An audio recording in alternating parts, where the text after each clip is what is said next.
सेना ने किले को चारों तरफ से घेर लिया है। सेना का नेतृत्व कर रहे हैं सेनापति खूंखार खान। लेकिन एक बड़ी प्रॉब्लम है, किले का गेट इतना मजबूत है कि 100 सिपाही मिलकर भी उसे तोड़ नहीं पा रहे, और जब तक सेना किले के अंदर नहीं घुसती जीत मुमकिन नहीं। मंत्री ज्ञान अधूरे को एक आइडिया आया, ये उन्होंने एक मूवी में देखा था। सेनापति जी, गेट तोड़ने की क्या जरूरत है, हम आपको सीधा किले के अंदर भेज देते हैं। वो कैसे? प्लान सिंपल है, पेड़ को रस्सी से खींचकर नीचे झुकाओ, फिर आप उस पे खड़े हो जाइएगा और हम रस्सी काट देंगे। फिर पेड़ फटाक से सीधा होगा और गुलेल से निकले पत्थर की तरह आप सीधे किले की दीवार के ऊपर पहुंच जाएंगे। देख लो ज्ञान अधूरे, ये हो तो पाएगा ना? ज्ञान अधूरे ने अपनी नोटबुक में प्रोजेक्टाइल मोशन के कैलकुलेशंस दिखा दिए। अरे मैं नहीं कह रहा, फिजिक्स कह रही है। सेना ने पेड़ को जोर लगाकर खींचना शुरू किया। पेड़ थोड़ा सा झुका, पर फिर दूसरा पेड़ ट्राई किया गया, रिजल्ट वही।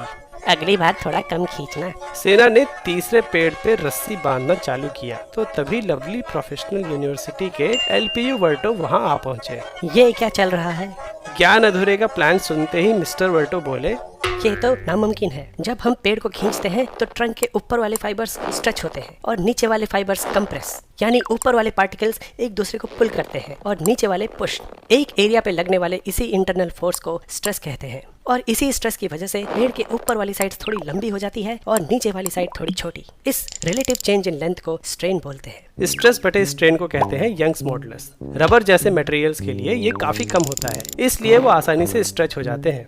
लेकिन लकड़ी जैसे मटेरियल्स में यंग्स मॉडुलस काफी बड़ा होता है, मतलब लकड़ी बहुत स्टिफ होती है और ज्यादा बेंड नहीं होती।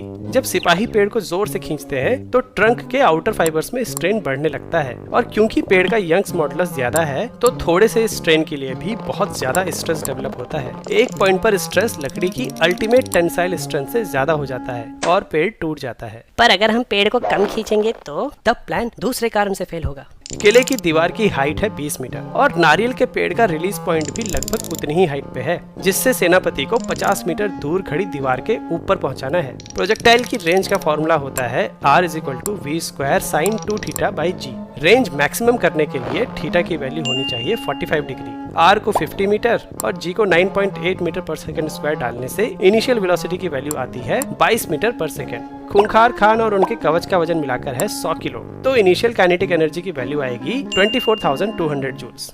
तो मंत्री जी, नारियल का पेड़ इतनी एनर्जी नहीं दे सकता, इसके लिए तो एक बड़ा तोप चाहिए। तो इसका मतलब सेनापति किले की दीवार के ऊपर नहीं बल्कि पेड़ के आसपास ही गिर जाएंगे। ज्ञान अधूरे।